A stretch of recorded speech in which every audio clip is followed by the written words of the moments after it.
Hello, and welcome to the Compassionate Approaches to Crisis webinar series. Welcome back to the many of you who are regulars at our webinars. This webinar is entitled Sailing on Self-Management, Organizing Empowerment in an Institutional Setting. And it's presented by Max Huber of HVO Querido, Amsterdam, the Netherlands. Thank you for joining us all the way from the Netherlands. And I'm your host, Oryx Cohen from the National Empowerment Center. So before we get started, let's just take care of a couple housekeeping things. First, a disclaimer. This webinar was developed in part under grant number SM082648 from the Substance Abuse Mental Health Services Administration, U.S. Department of Health and Human Services. The views, opinions, and content expressed in this presentation does not necessarily reflect the views, opinions, or policies of CMHS, SAMHSA, or HHS. Yes, this webinar will be recorded. It is being recorded right now. And the PowerPoint is available as a handout. You can download that right now if you'd like via your control panel.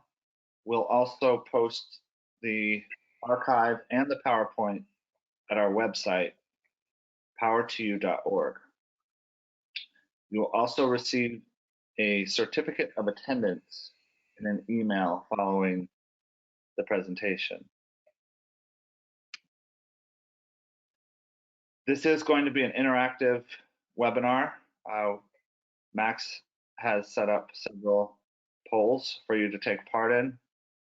You can also use the question function, and you can ask questions or make comments through the question function. And we'll try to get to as many of those as we can. And if your question is not addressed, you can contact us at the National Empowerment Center, and Max may also share some contact information. So without further ado, I'd like to hand this over to Max, who can do probably a better introduction of himself than I can. But I will say that I met Max a couple of years ago doing some work in Amsterdam. And just a few months later, Max came over here to the US and invited me and a bunch of other peers to basically a retreat setting where we talked about these issues. And so I think we were a part of this research as well. And enjoyed the times when we could do things in person. Only a short while ago, and hopefully we'll get back to that soon. But I have to say, Max is a very kind person, diligent, and an excellent facilitator. And I'm happy that you are going to be able to hear from him today and the results of his research. So I am going to hand it over to Max. Thank you for joining us. Thank you, Oryx, for that nice introduction, and thank you all for being here to listen to what I have to say. I'm still getting used to talking to a piece of plastic being my laptop, and then having a lot of people having a similar piece of plastic and listening to it as well. But I'm getting there. And as Oryx mentioned, I'm looking forward to the moment we can all get together again and meet. Though it's also nice to be able to talk to you from my attic, and my kids were amazed that I got to meet, talk to several people from the United States while going to the attic and then kissing them goodnight. And to make the transition from being a dad, in the Netherlands it's 7 p.m. So we just finished dinner and I read a book for my child, and then to make the transition from doing that to talking to you, I thought I use a picture from Madagascar. Ulrich, can you show the next slide? So I thought that would be a nice way for me to make the transition, but also I liked to use this picture because for those of you who didn't see the movie, although I presume that almost everyone has seen this movie at least once, it's about 4 animals escaping from the zoo and traveling to an island, Madagascar, and experiencing life in the wild.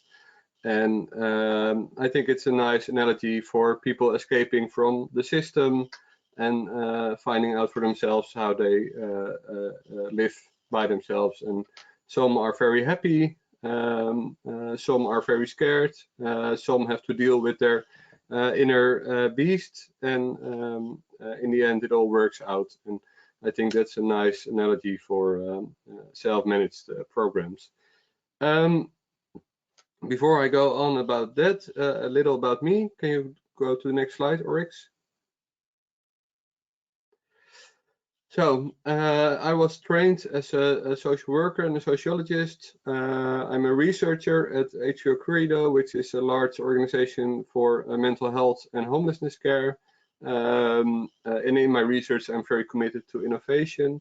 I'm interested in empowerment on all kinds of levels, and especially interested in finding out the interaction between lived experiences, both my own and from others, with social work practices and science research. A bit more personal, I was raised in a find it out for yourself approach, and as I mentioned, I have kids and I'm trying to raise them as well. And I think, as everyone knows, trying to do better than my parents. I'm from the Netherlands, and this means that I'm not up to date to all the specific terms that are used within this area. So I apologize if I somehow use a term that might be experienced as offensive or might be a misuse. Please, Oryx can correct me if I'm horribly wrong, or you can comment or ask a question if something is unclear with a term that I used. Okay, but I'm also interested in who you are, and as Ulrich mentioned, throughout my presentations there are several polls, and the first one is focused on you. So who are you? Can you start the first poll, Ulrich?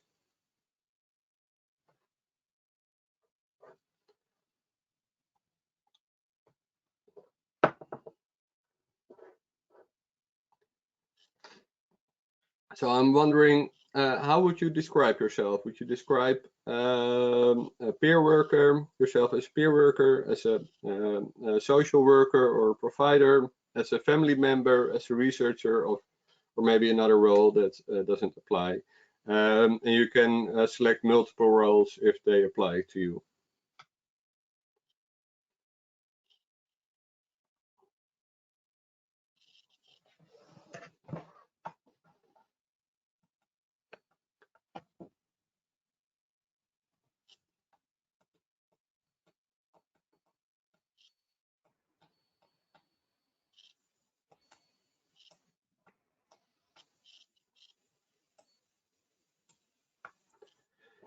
Okay, so many peer workers, some social workers, providers, some family members, some researchers, and some people with another role. So that's quite a nice mix. Can you bring up the next poll?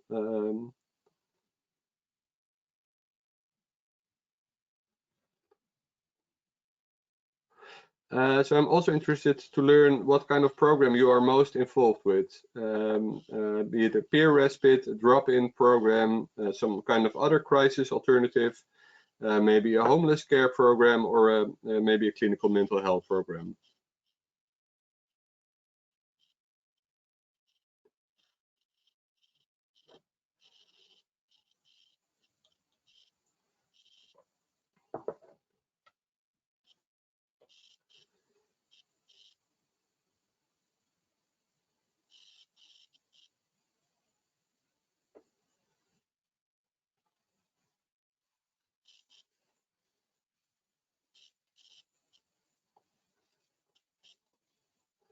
Oh, that's a nice. It's almost evenly peer respite, drop-in program, other crisis alternative, not so much homeless programs, and some from clinical mental health. Well, that's a nice mixture. And then a final poll asking on what you hope to hear tonight.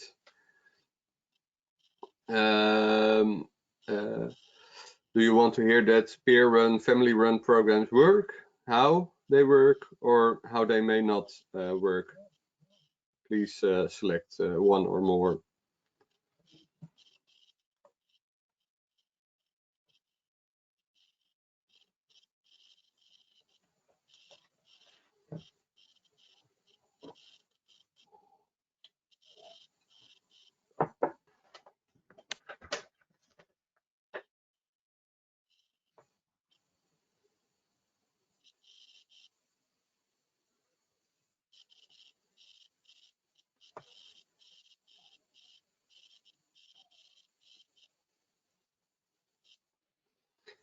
Okay, so mostly how they work, some interest in how they may not work, and some are also interested in that they work. Well, for those of you who answered the first, if they work, we can be very quick. Yes, they do work.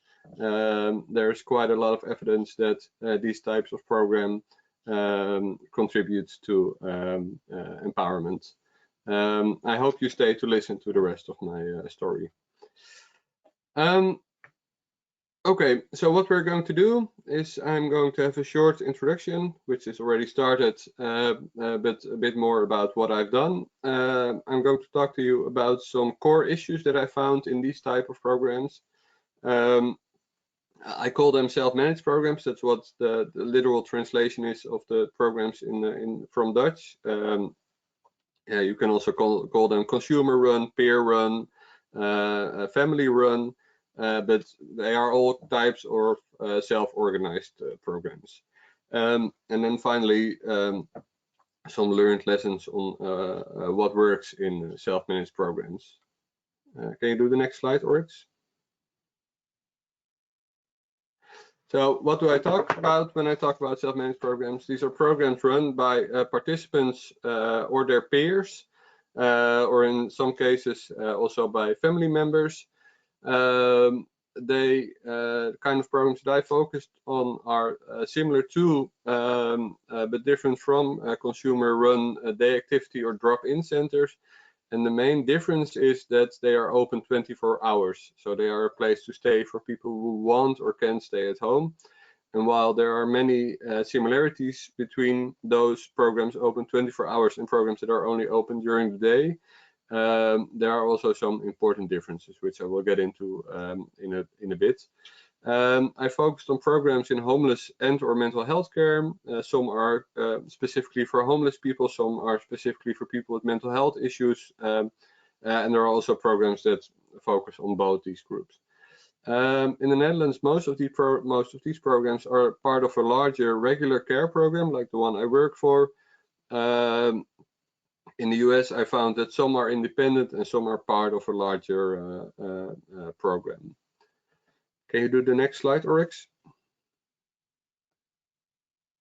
So the main program I focused on which I wrote my my thesis is called Je Eigen Stek, which translates as Your Own Place, which is a consumer-run homeless shelter. Can you do the next slide? So it's a shelter run by 16 participants. They are mostly male who stay there for around a year, 1.5 years. The participants are in charge and responsible for everything that goes on within the program, from the household, deciding on who gets to enter, deciding on who gets to work within the program, and deciding on whether they want to move to a different house. They are supported by a peer worker and a social worker, and they are part of a larger regular care program, and they are financed by the municipality. Can you do the next slide? So as I said, I wrote a thesis about self-managed programs, and the purpose of my research was to describe and understand the experiences of participants, peer workers, and social workers within these programs. I wanted to understand and develop empowerment theory, and specifically the interaction between empowerment and an institutional setting. And I wanted to contribute to the development of self-managed programs in general. Can you do the next slide? So what I've done is I've studied these programs for over 11 years. I mainly studied JAG-STEC, which I already mentioned. I also did some smaller studies into respite and other self-managed programs. I visited several American respites, and I met with experts from both from practice and from research from different places in the world. And as Oryx mentioned, we met 1.5 years ago in Framingham near Boston for an exchange with people from the Netherlands, New Zealand, and all throughout the US, from programs from Houston and LA, and from Massachusetts and New York, which was a really nice 2 days to really get into self-managed programs. And this is the group picture, and maybe some of you can be here, are here today, which would be nice. Can you do the next slide, Oryx? So in my research, I found several core issues that I think are important to talk about to understand how these programs work and how they can be further developed. Can you do the next slide? So the first and maybe the most important core issue is that it's very important to talk about what we mean when we talk about self-management and empowerment, and this often relates to freedom as well. Because what I saw is that different conceptions of what these things mean lead to misunderstandings and conflicts. And simple interpretations like self-management means that people do everything themselves leads to tensions. So in many of my discussions with people involved, talked about, does self mean doing it yourself, deciding it yourself, or developing yourself? And is it yourselves or ourselves? So is it about the individual participating, or is it about group participating within the program? It's also important to acknowledge that empowerment is the space that between external and internal limitations. So it's about offering people the space to work on their issues from within the care program or within the social system, but also about helping them to explore and deal with their internal issues, for instance, without the lack of hope or a belief in their own strengths, or trauma that hinders empowerment. And it's important to acknowledge that people with lived experiences can be disempowering to others as well. Sharing needs goals is we do to others what others have done to us. So being someone with lived experience does not protect you from being disempowering to other people as well. And I'll get back to that in a minute. Can you do the next slide, Oryx? A second point that is very important is that I found that participants can benefit from self-management without articulating empowerment. What I mean by that is that participants really appreciated the freedom of choice that these kind of programs offer, and appreciates the empowerment-oriented approach, and that the steady shelter that is offered enables freedom of choice for participants, and but not all participants, specifically within the homeless programs, were willing to articulate the benefits they had. They said, I did it all myself, or I only needed a house, and there was no support needed. And while from a learning theory perspective, it is important to acknowledge the growth process that you are going through. And within recovery programs, often we use explicit approaches to articulate the recovery steps that someone is making. Within the self-managed programs that I studied, especially within homeless care, people really appreciated not having to articulate the process they were making and leaving it kind of implicit, which was quite hard for me as a researcher, because I wanted to understand and describe the benefits that people were experiencing, while at the same time acknowledging their right to not acknowledge the benefits they were experiencing. And this was quite a challenge for me. Can you do the next slide, Oryx? So it's time for another poll question, and this stems from one of my research findings, because I understand empowerment not only as the space between external and internal limitations, but also as consisting of both the importance of freedom of choice, getting to decide what you want and how you want to shape your life, and developing capacities and getting support. And within self-managed programs, there can be quite a tension between people who choose not to work on their empowerment, and there can be a tension in if you are a fellow participant or a peer worker or a social worker and you want to offer someone support, well, that you choose not to get support. And I'm wondering if you have to choose between enabling freedom of choice of participants within these programs or offering support and stimulating the development of their capacities, what would you choose? You can only choose one.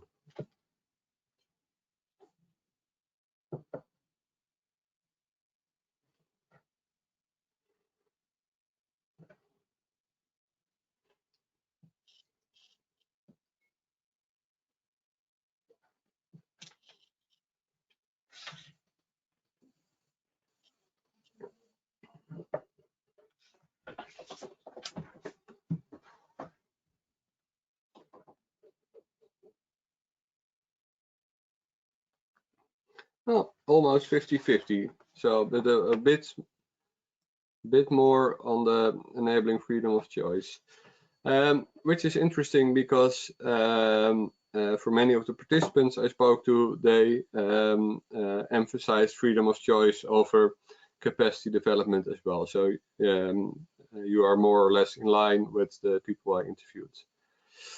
Okay, and by the way, I'm talking, but if you have any questions, please use the chat function to ask them, and then I can answer them if something is unclear, or if I spoke too quickly or too non-English. So please use the chat function. Okay, can you do the next? There is a few questions. Okay. So one question is, the question is, are you considering family members peers? And just to let you know, that's kind of a controversial subject here, where oftentimes I think family members make an attempt to speak for people with the lived experience rather than for their own experience as family members. So I think that's where a lot of the tension lies. So, but the basic question is, are you considering family members peers, and maybe why? And if you could address that tension. Yes. Well, thank you for starting with quite a difficult question, which is good. I had a lot of practice. Last week I defended my thesis, and there were 6 people really trained in asking difficult questions, though this might be right up there with them. So in the literal sense of the word, I think peer means equal, or in equal, in some kind of similarity. So while I have some lived experience, or quite a lot with using a mental health support and feeling excluded and vulnerable, I would not call myself a peer to the people in Yes, because they are homeless and have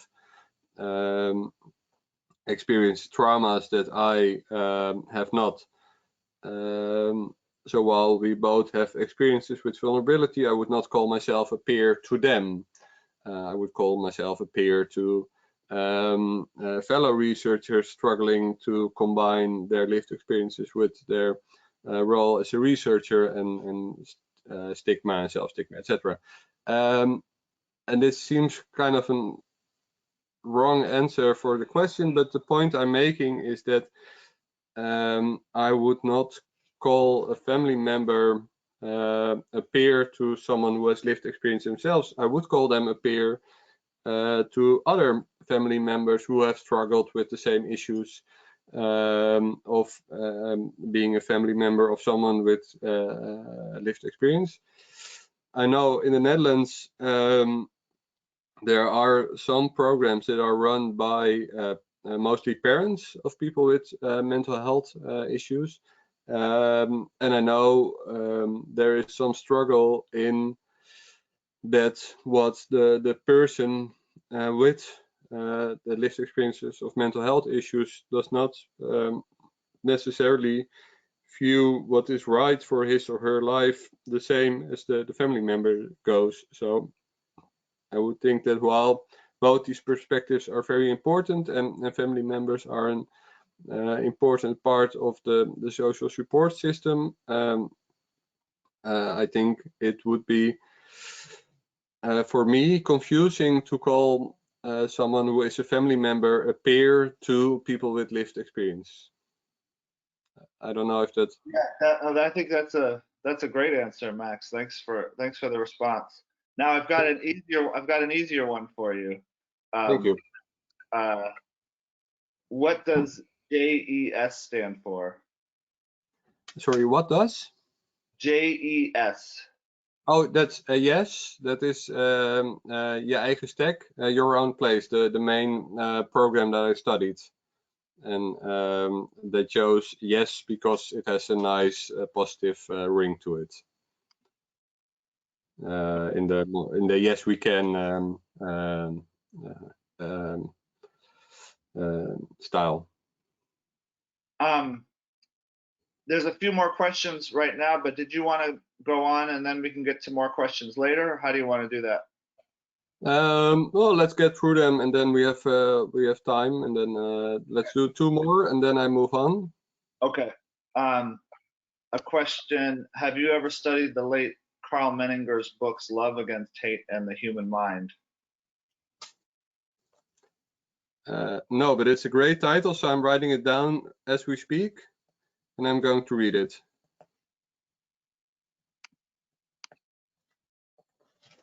Let's see, these other ones.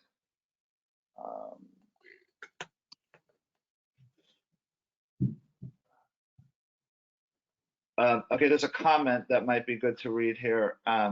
Capacity development is a tricky term, as there can be freedom of choice regarding capacity versus imposed capacity development, such as pressure to work for pay. Mm-hmm. So it's yes. just a comment. Yeah.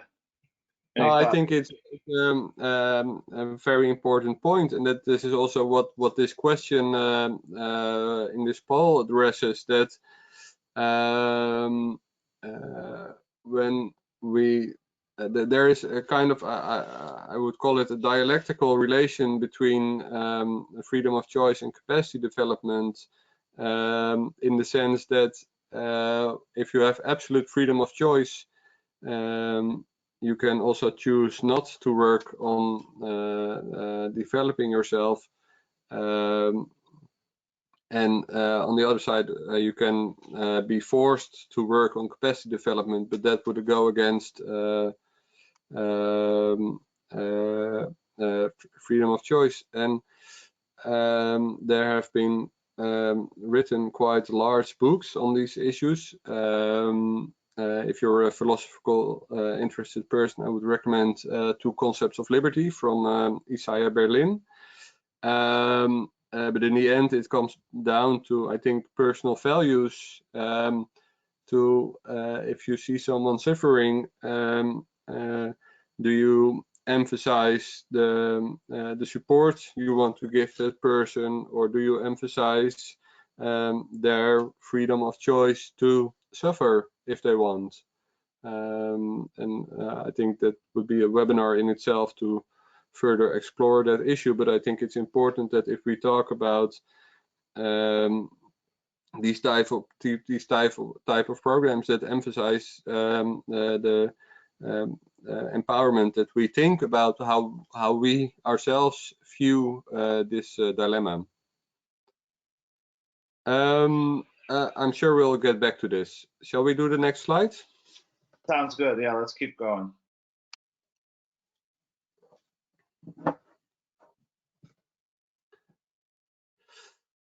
So the subtitle of my thesis is the organization of empowerment within an institutional setting, and I presume that for many of you the title of the term of institutional seems somewhat wrong to talk about these type of programs, especially since institutional care is often seen as disempowering. At the same time, several of these programs mimic aspects of institutional care in the sense that there are house rules, people have to share facilities, they have to share space. There's often quite a distance between staff and guests, in the sense that they have different roles, different responsibilities. And some of the discussions that arise around these issues are similar as institutional care as well. So that's why I chose to use this term institutional care. I toyed with the term residential, but I found that leads to more confusion than clarity, so I've stuck to institutional care. Because the hopeful thing is that self-managed programs include elements that are empowering within their structure. The emphasis on freedom of choice, both individual and collective, and the ownership and responsibility that these programs offer to participants, and the liquidity of structures and roles, so that each new participant, each new worker within the program can influence the way the program is run and make it her own or his own, and have the ability to develop new roles. So maybe come in as a guest and grow to be a staff member, or be a staff member one day and be someone who is supported by the program another day. And I think these empowering elements of self-managed programs also offer insights that we can maybe use in different kinds of programs that are not self-managed but maybe co-run. And there's another aspect, and that is that preferences and characteristics of participants play an important role. So some participants benefit mostly from the freedom of choice, while others struggle with the lack of guidance within the program, and some appreciate always having other people around, while others loathe living together, and some want strict rules, some want no rules, etc., etc. So many of the elements of self-managed programs that contribute to empowerment have different meanings to different people. Can we go to the next slide?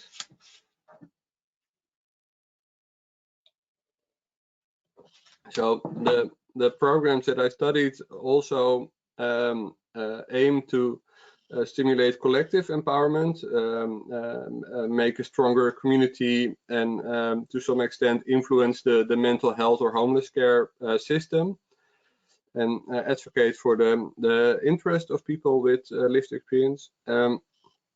And while these collective programs challenge the individual focus within care programs, so many programs are mostly focused on, many social care programs are focused on individuals and their what's wrong with them rather than what's strong about them. And these programs, these self-managed programs, challenge this individual focus. At the same time, participants also often emphasize their individual status. So they are often quite hesitant to talk with others about their experiences and make them collective and see if they can collectively work on these issues. So while it's quite a challenge to already manage the program together, and it offers all kinds of possibilities to develop democratic citizenship, it's often quite difficult to really achieve this approach of collective empowerment. And can you go back one? Yes. Excuse me, where was I? We see that many of these programs are quite vulnerable, that at the moment something changes in the finances, or a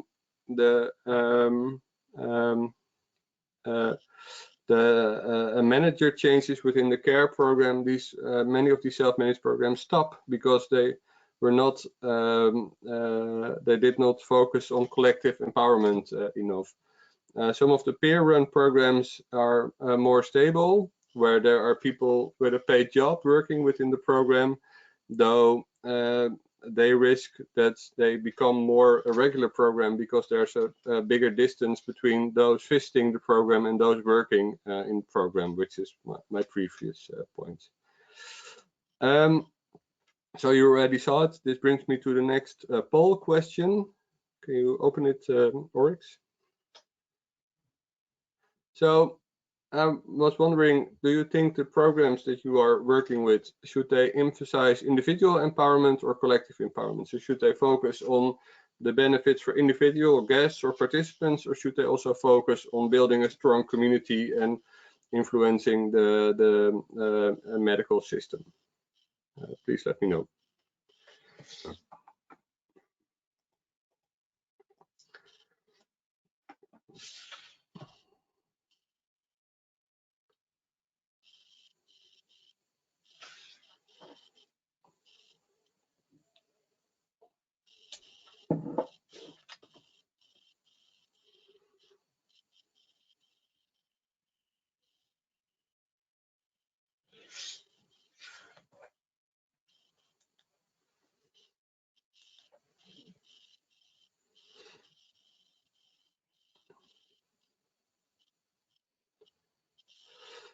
So a strong focus on individual empowerment, though a third of you say collective empowerment should be the most important focus.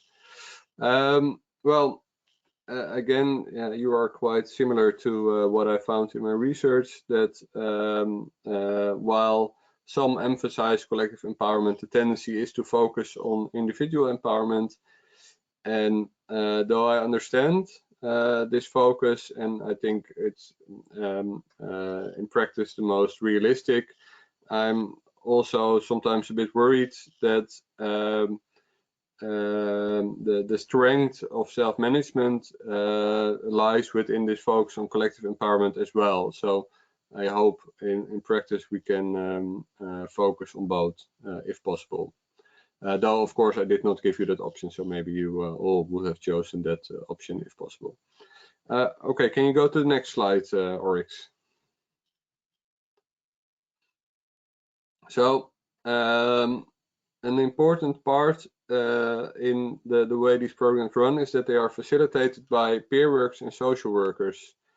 And I understand that in most programs in the US, there are no social workers involved. And I think it's important to acknowledge that in the Netherlands, social workers are not as clinical per se as they are in most cases in the US. And many of them are more related to what you might call a community worker. Though for clarity, I still call them social workers. And these social workers often, and peer workers, often worked indirectly. So rather than directly talking to people or telling them, well, you should try this or you should try that, they created opportunities for participants to engage in activities focused on capacities people had or could develop, try to stimulate engagement, and suggested maybe opportunities rather than directly focusing on behavior. They also played a big role in the maintenance of YES, and they do in similar programs as well, which of course enables participants to continue to visit YES, because if it would be gone, there would be no opportunity for them to work on their empowerment within YES. And I think it's important to acknowledge the role of social workers and peer workers in empowerment within these programs, because I also found, at least in some Dutch programs, that there was some inertia, some shyness to act from social workers, because they were afraid that by everything they did, they would hurt the freedom of choice within the live world of participants. And I'm not sure about the history in the US, but in the Netherlands, social work has been highly criticized for being not empowering enough. And that's why I want to emphasize that, at least in the self-managed programs that I studied, social workers contributed heavily to the empowerment of those participating in the program. Okay, can you do the next slide, Oryx? So, as I already mentioned in the beginning, my main conclusion is that people who are homeless or who have experienced mental health issues can manage a program together. And I make this point because while the US has quite a large tradition of consumer-run, peer-run, family-run programs, I also met quite a lot of people who ask me, well, can people with lived experiences run their own programs once it become a mess? And well, I can tell them no. They can run a program together, and these programs offer opportunities for empowerment and engagement from participants by facilitating freedom of choice and the development of capacities. So I would say that my research is a big supporter of the plea of participants, peer workers, and social workers that there should be more self-managed, self-organized, peer-run programs. And at the same time, as you heard from my talk this far, it's not easy to run these types of programs. Can you do the next slide? So maybe this would be a good point for some more questions until this part. Yeah. Are there questions? And I'll come on to help you moderate. Fix my hair here. So there are some questions thus far. Thanks, Max, for the wonderful presentation so far. Here's one question. In Holland, do you have issues of assisted outpatient treatment, AOT, otherwise known as forced outpatient treatment, in some cases, where people with mental health challenges are placed in psychiatric institutions and made to take medications involuntarily? Yes.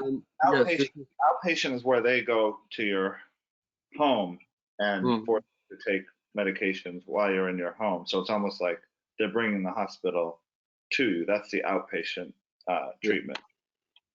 Yes, I think well, this is not the main area of my research, so I'm not up to date to what extent or how often it happens, or what's the balance between outpatient versus clinical treatment. But we have similar developments as in the US with discussions around forced treatment and well, I like what you said, the moving from the hospital to the home. Though there is quite a lot of discussion that while some would frame it like the institution comes knocking at the door, others are happy that it enables people to stay in their home rather than be forced into a hospital, which can also be a very traumatic experience. So there's quite a heavy debate on it. But like I said, this is not my area of expertise. So if you are interested in the subject, I would be happy to connect you to someone who knows more about it. Thank you. And another question, is there a model that resembles this in the States? And I think this person is talking about the homeless program that you studied. Yeah, not to my knowledge. I know there were some experiences within homeless camps to organize, to find some way of self-organization. If you're interested in that, I can really recommend you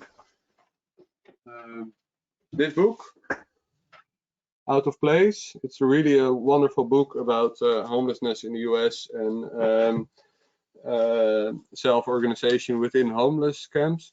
But I'm not aware of these types of programs. I know about Oxford Homes, homes or houses?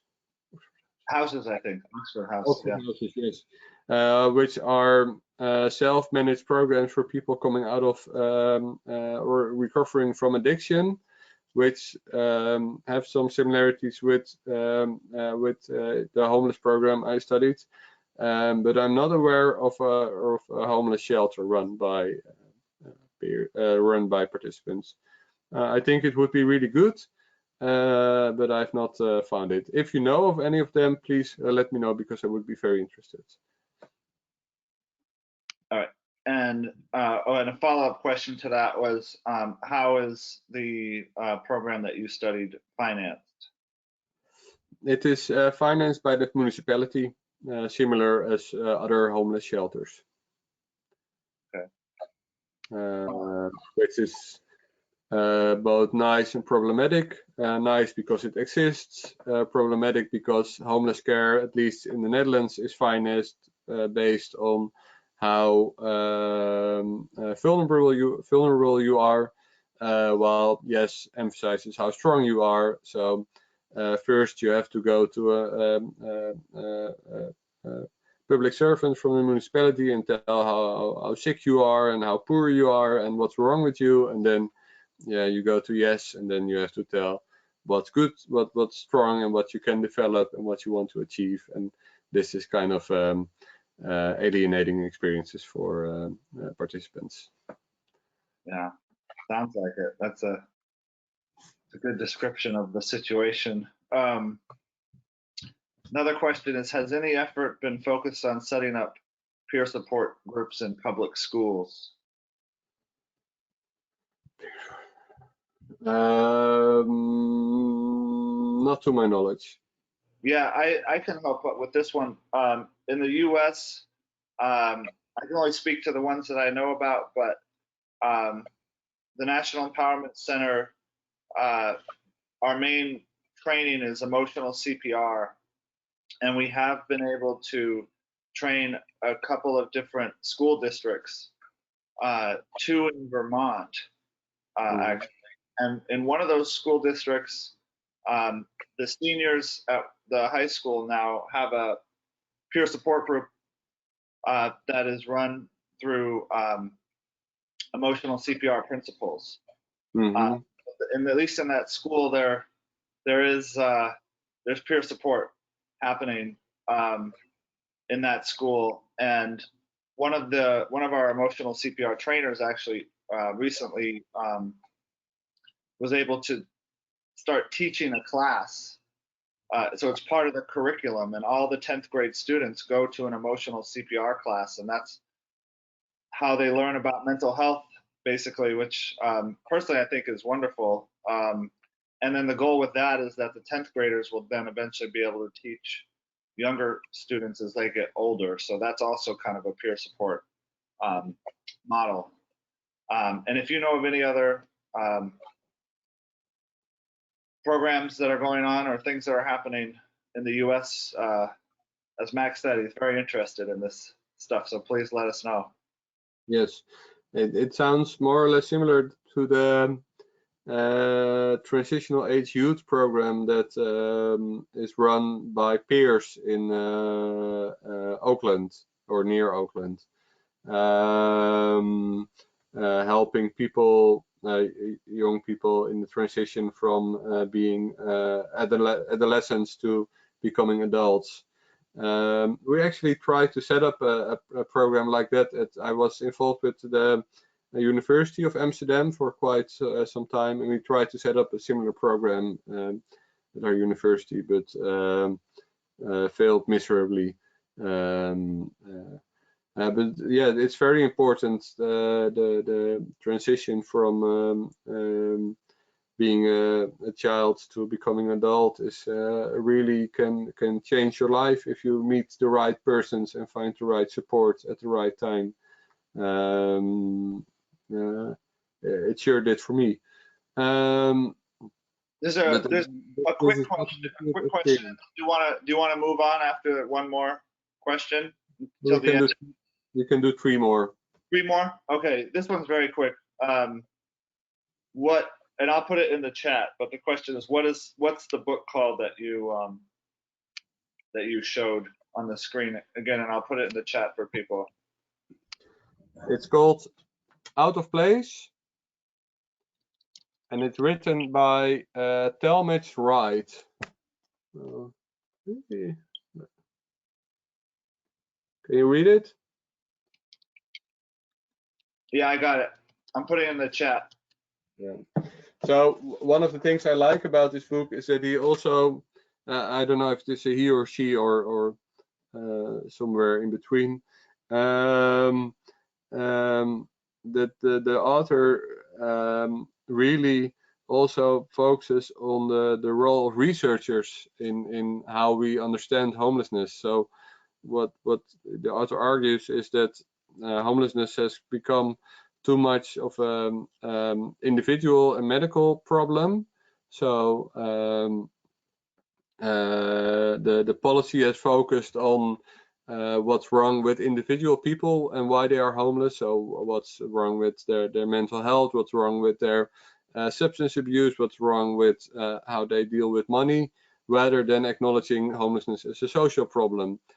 And I think this is true, but what the author also says is that we as researchers tend to follow the money. So if there are grants for researching what's wrong with people, there will be research into what's wrong with people, rather than research into what's wrong with society, that we have so much homelessness in our lives. Right. And it sounds very similar to the mental health world. What's wrong with all these individuals, and let's not look at fixing society. Yes. It might be a reason people are having emotional difficulties. Yeah. So the book was a nice mirror for me to look into. So how do I, as a researcher, portray the issues that people are dealing with, and do I portray them as their individual problems, or do I portray them as social problems which they experience? Okay, so the second question is more of a comment that maybe you could respond to this comment, because it's a thoughtful comment. If there was a common agreement about peer values and how to implement them, I think collective empowerment would be an advance of our influence. But with our fragmentation, an individual needs to know how to preserve their own wellness first. Yes, it is an important issue, and I'm always quite struck and puzzled by the abilities people involved with the peer work recovery movement, the talents they have to fight one another, and I how to say, I get some of it from the discussions in the US. I know some people from the different coasts and some of the different discussions, and some of the different how do you say, subcultures within the recovery movement. So some that say we should be completely out of the system, some that say we should be in the system. And I know in Amsterdam, where I work, there is at least, I think, 8 sub-fractions within our small city who spend a lot of time fighting each other rather than fighting together to change the system. And it's sometimes a bit funny, but often mostly sad. So I would really hope and encourage that we can overcome the small differences between us to focus on the big difference between what we see and how the dominant medical system is. Yeah, I was struck by the question that you asked, and most people are answering that individual empowerment is more important than collective empowerment. And I think in some ways that reflects our individualistic culture. So we're kind of mirroring the paradigm that we're trying to get away from in some ways. And yeah, just that really struck me, that if there was a focus, we need to focus on the collective empowerment. And maybe that's holding us back as a movement, and maybe we can find a way to overcome, like you said. I think they're basically small differences when we really look at them and find what we agree on and move forward together on things more together, and stop this infighting that doesn't do any of us any good. So I really appreciated that part of your research. Yes, and I again appreciate your appreciation, so that's nice. Thank you. So there's one more question, and then we'll move on, and then we'll try to get to more questions at the end. Yes. Can you describe more aspects of the programs you studied? Are they more like shelters, or are they more like day treatment or drop-ins? Do they try to access community opportunities such as volunteering, education, arts, and employment? Yeah, so the main program I studied was the shelter, Je eigen stek, your own place. And I studied a variety of different programs, all with this institutional characteristic. So the open 24 hours for people who want or can stay at a home. Of course, there are many similarities or I would say hooks into more community-oriented programs. And I know, of course, many of the respite programs offer a lot of opportunities for volunteer work, for arts-based work, for community engagement. But because there is a limit to what I could study within my thesis research, I focused really on the process within the programs. Though I'm starting new research, and I will focus more with the relation with the world at large around these programs. Okay, shall we go to the next part? Yeah, let's move on.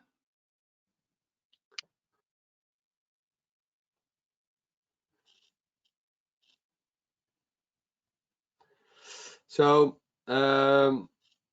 based on my research, and of course reading the literature from other research, I've described some core elements of self-managed programs that I think are important, that if you want to start a program or you want to develop a program and you want to make sure that it contributes to the empowerment of participants within the program, that these core elements should be a part of the program.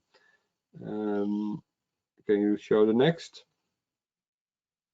So it starts with what we in Dutch call bestaanszekerheid, and which I translated literally into existential security. I'm not sure whether that's a term that's familiar to you, but what it means is that you offer a place to stay for participants that is safe, where they can catch their breath, where they can be certain about having their basic needs met. So they have, especially for homeless people, somewhere to sleep, somewhere to eat, somewhere to drink. They can access internet, they can access telephone, and they do not need to worry about where they will eat, where they will sleep, where they can use the toilet.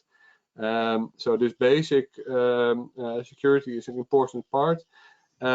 Within mental health programs, often people have a home, but still having a safe place to stay is an important basic element of these type of programs.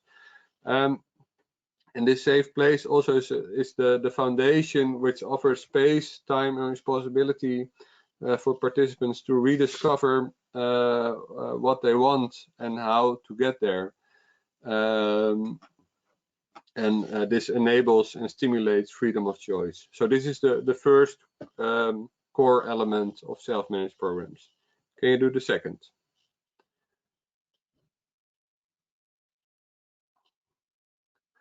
So the second part, and this is where individual and collective empowerment come together, is that these programs offer opportunities for social and organizational engagement.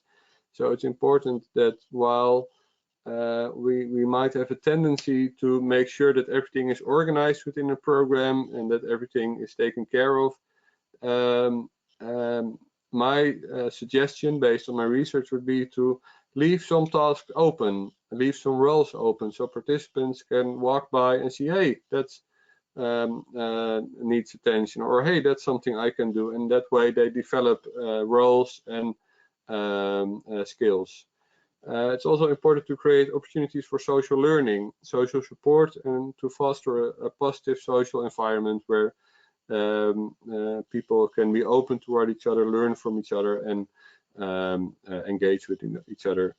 And then in doing so, participants can develop role skills and their self-management. So that's the second core element, is the offering of opportunities. Can you go to the third?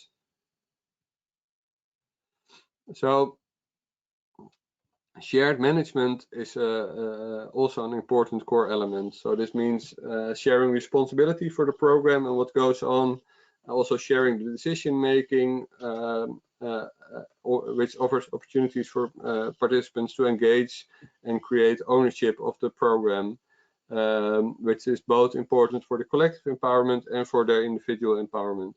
It also helps to maintain a fluid nature, meaning that there will be no rigid hierarchies, or and it will allow participants to adapt the program to their desires and needs. So enabling participants to participate within the management of the program offers many benefits for both individual participants and the program in general. Can you go to the fourth? So as I already mentioned, and I won't go into it too much here, is that empowering support is very much needed. Giving a mirror to people, showing them that they are not a dead kitty but a strong lion. Can you go back one, please? Yes, thank you. And of course, this support should be based within the values of empowerment and self-management. This support is often offered on both an individual, social, and collective level, and finds a balance between freedom of choice and capacity development, which we discussed, but also between being there, listening to people, hearing their story, and offering support where possible. And focuses on stimulating and maintaining this existential security that I mentioned, and offering opportunities and shared management of the program. Can we go to the next? Appropriate housing is also an important part. I see that I made a typo in the title of this slide, and my apologies. So it's important that this program, that the housing is not somewhere on the outskirts of the town or in an industrial neighborhood, but within the community. It should be accessible both in the way that, in the sense that people can come there easily, either by car or by public transport. And it's also important that participants can come and go easily, preferably by having a key themselves. I found that many of the participants in YES really appreciated having their own key to the program. So in regular shelters, you can only access when the staff allows you, and you have to go when the staff tells you to. And having their own key, being able to come and go as they want, was really an important part of the experiences of participants. A homely atmosphere is very much appreciated, and a good balance between offering private space where people can sit back and relax, and not offering so much private space that people retreat to their room and never go out and miss out on all the social interaction and the benefits that offers. Okay, can you go to the next? And as I mentioned, many of these programs are part of a larger organization, and this is kind of a tricky balance, because at the one hand, these programs need their discretionary space, so the space to make their own choices and manage the program together without interference from others. And at the same time, they also need the commitment and the support from the larger organization or from the financing body, because, as I mentioned, many of these programs already quit after a couple of years because they didn't have enough support from the bureaucratic environment. Organizations can also be something of a heat shield, protecting against unwanted interference from other parties. And if you do not already have one, I would really agree a framework agreement highlighting the main points of both the discretionary space and the commitment between the self-managed program and the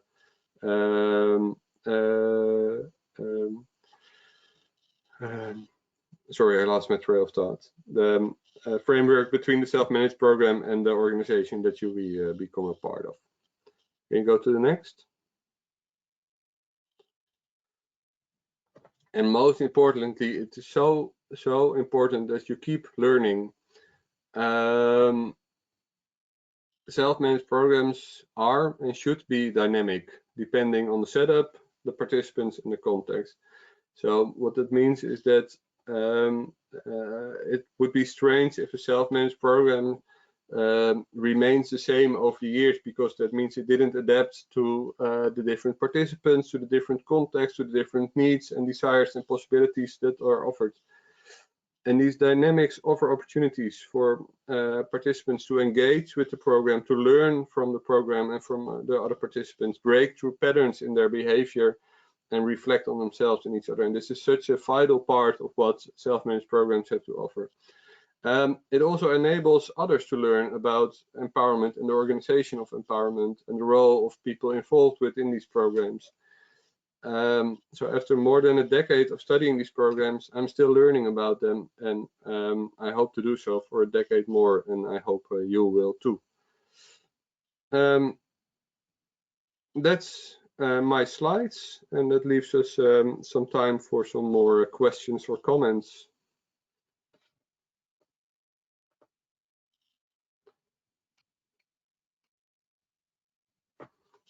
Okay, sounds good. Thank you so much, Max. And you really engage the audience. There's a lot of activity on the questions and the comments. So that's, I think, one of the goals of this is to get people thinking, give them some information and get people thinking. And I think you've accomplished that. So thanks a lot. There are several more questions, and we have about 20 more minutes to talk about these and address these and some comments that folks have made. We may not get to all of them, but is there a way that people can contact you, Max? Yes, I see that I forgot to include my contact information. You can email me via, well, it's, shall I type it? Yeah, you can send it to the entire audience if you choose that on the chat. You can, I believe, do you have that option to send No, that I to can only send it to you. Send it to me, and then I'll pass Max's contact information along to you, and in the meantime, we will get to as many questions as we can.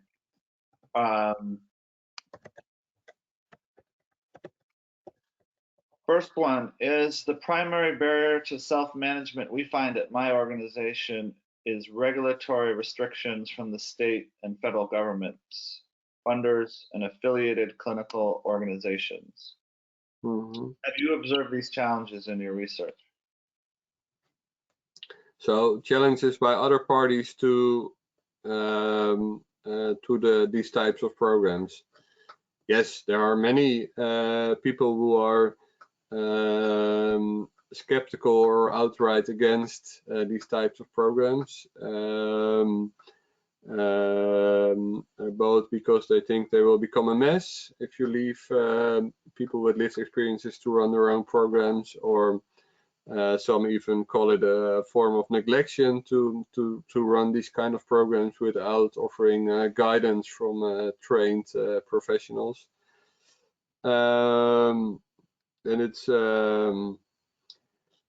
a shame, and I think the only thing to do is to educate them, share the many positive stories that are out there. There are beautiful movies from Second Story, from the Afaya House, from the Living Room program, from all the different programs that you are involved with, and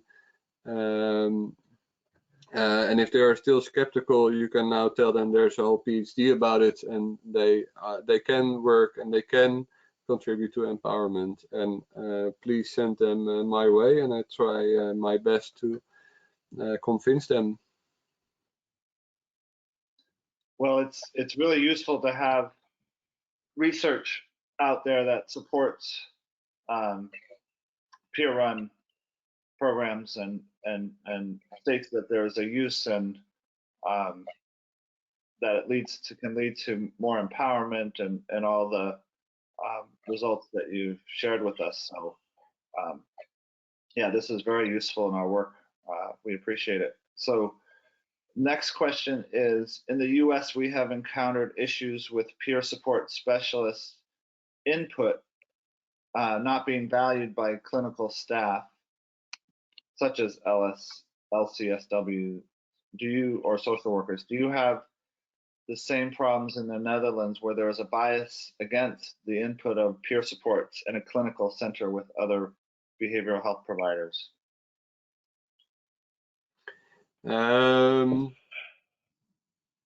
Yes, of course. Our clinical workers are no saints. They too have sometimes issues with being open to input from people with lived experience. Though I must say that we have made a huge transition over the last 10 years, where having someone with lived experiences as a colleague or as a valued co-worker has become more and more common. Many quality standards require people with lived experience being part of the organization. More and more clinical workers are opening up about their own lived experiences and trying to combine their training as a clinical worker with having their own experiences with feeling vulnerable, and trying to find out how they can use this to support the recovery of the people they work with. But of course, there are still many issues around stigma and who can and who cannot make serious claims. And this might be the point where people will be digitally chopping my head off, but I'm still going to say it, is that some people who call themselves peer workers are really focused on their own experiences rather than on the experiences of others. So because they had a specific medication that worked for them, they think all people should use medication, or because a medication didn't work for them, they think no one should use medication. And rather than using their own experiences to engage people to talk, to reflect on their own experiences, they are only interested in their own story. And I think this is maybe understandable, but somewhat harmful to people who are skeptical about the employment of lived experiences, because this is, to my view, not what peer support is about. Yeah, well, I for one take no offense to that, and I think probably most of the people on this webinar would agree with what you said. And yeah, we can all do a bit better, I think, in that area, understanding that what worked for us does not necessarily work for someone else. So I appreciate you bringing that up. And I was curious, actually, and maybe others are curious, with your own, you mentioned that you have lived experience. Mm-hmm. Do you openly share that with other researchers? Are you fairly public about your lived experience at this point? I'm coming out of the closet in a really slow way. So from time to time, I'm dropping it out there. It is in my thesis. I do mention it more and more often, but I still experience quite a lot of self-stigma. I must stress that it's only self-stigma. I've almost never had a negative response. And in 2 weeks' time, I'm giving a webinar for the organization I work with, together with the CEO, on self-stigma in policy and research in mental health care, and how we as researchers and policymakers can use our role to create more openness about these issues. That being said, I'm quite nervous about it. Well, yeah, I personally, I think that's a personal choice and decision, and I think maybe I speak for a lot of folks on this when we say, thank you for your courage to start to come out, and you have a lot of support within our community. So nice to feel supported. Yes. So we have another question, and this is from Elizabeth from American Samoa. I run a nonprofit organization, which is peer run, and wanted to know, as far as MANA, which is the word for mental health, or MANA health, is concerned, what advice would you give me to bring more MANA health community working together with different agencies that advocate for individuals with MANA health?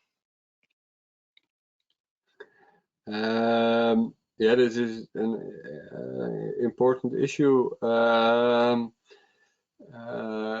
It can tie back into the discussion we had between the infighting and the outfighting. I'm not sure about the local situation, so maybe I'm missing the point there.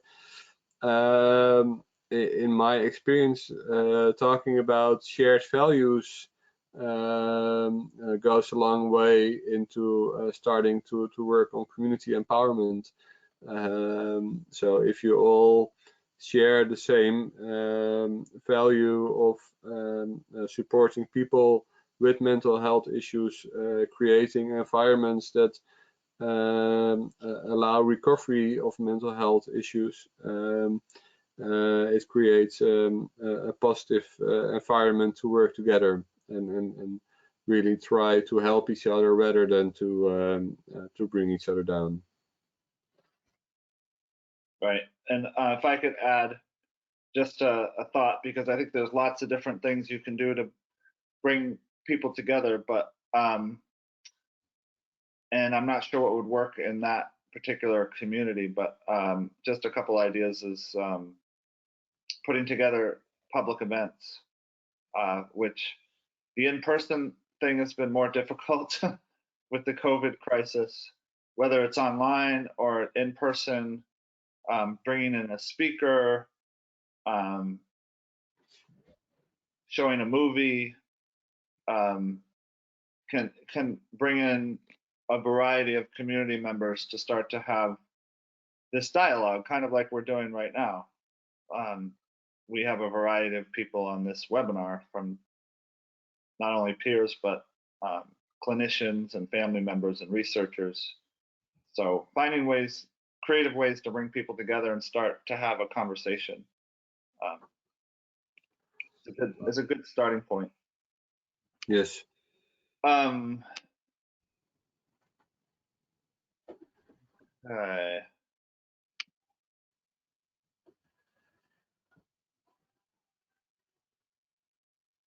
Let's do you have any ideas about how we can support folks in jail, and folks that are maybe being set to be released from prison? That's an important question. It's a big one. My mind immediately jumps to the Fortune Society in New York, who do a lot of good work on empowerment of people coming out of the incarceration system. I know Peers Incorporated is doing some programs, and I always fantasize, but I'm probably way too naive about this, but that halfway houses, I don't know if they still exist, and from what I understand about them, and I must admit mostly from television series, they are not a very positive environment, but I think that's such a missed opportunity. I think if we could, if it would be able to create halfway houses that are run on the values of peer support and empowering environments, it could be such a great start to re-enter society. But maybe the whole concept is flawed, and then just ignore my foreign opinion. No, thanks for your comments, and thanks for the question. This might be a bit of a shorter answer on this one. Since things do not always translate well due to cultural differences, would you be able to share the actual Dutch word for your translation of existential security? Thank you. It's bestaanszekerheid. And bestaan means to exist, and zekerheid means security. So of course you have housing security, income security, and I try to get it together with existential security, but it basically means to have the security that you can have your basic needs met. Okay. Another question: do you have challenges with neighborhoods not wanting JES in their neighborhoods? We tend to call that NIMBY, or not in my backyard. Yes, we are. it's quite well, in the Netherlands, it's often the problems are only when the plans are made, and then when the programs do exist, there are rarely problems. I know many of the programs also invest in setting up a neighborhood committee where people from the neighborhood can join and talk about the program and issues that arise, and setting up services for the program, for instance, becoming a package pickup point so that you don't have to be home for UPS, but they can drop it off at the program and then you can pick it up at the program at a time that's convenient for you, or offer groceries to pick up groceries for people that can't go to the thing. I read about a jail in the Netherlands that offers its sporting programs to the neighborhoods. So people who live in the neighborhood can use the sporting facilities, which I thought was quite nice. But I know that in the US there has been some horrible arguments with neighborhoods, and I know, for instance, Second Story in Santa Cruz has had horrible conflicts with their neighbors, including very offensive signs that were put up for guests that they had to drive by, and water that was hosed into the garden. And it was I'm not aware of such issues in the Netherlands, luckily. Wow, yeah, that is lucky. So I think we may have time for one more question. What about someone who quote unquote freeloads on the program, someone who receives services yet doesn't contribute to the program? Yeah, the freeloader issue. So there are two. There are many answers, but two main answers that I would like to give. So one is that on a very basic level, I think one of the strengths of these kind of programs is that they allow people to to shape their own trajectory and to have different experiences. So for someone who is used to going through life as a freeloader, they can experience that maybe you can stay for quite some time within a self-managed program as a freeloader, and you might get less shit for it than you would get in a regular program. Then again, you wouldn't get anywhere because these programs only work if you work it. So what I saw is that in many cases, people that started as a freeloader over time changed their behavior because they noticed, hey, I'm not going anywhere while my peers, the people around me, are going places because they are working on going to those places. And maybe what would happen if I would start to work on my life as well, so I could go places too. And being able to do that on your own time, in your own at the time that you think is that you become motivated to do so, rather than having people yell at you because you are a freeloader and a no good do nothing, is really a life-altering moment for people. So that's the individual answer. From a collective point of view, the program would stop to work if only freeloaders or people who are simply focused on their own life participated in the program. So while for the individual it might be good to be able to join the program and learn from it, the collective from a program would be wise to not have too many freeloaders at the same time within the program. But then again, if you would have only people who want to run the program, you would have a problem as well, because running a program with 16 people who all want to be the boss is quite a trouble as well. So it's about having a good mixture.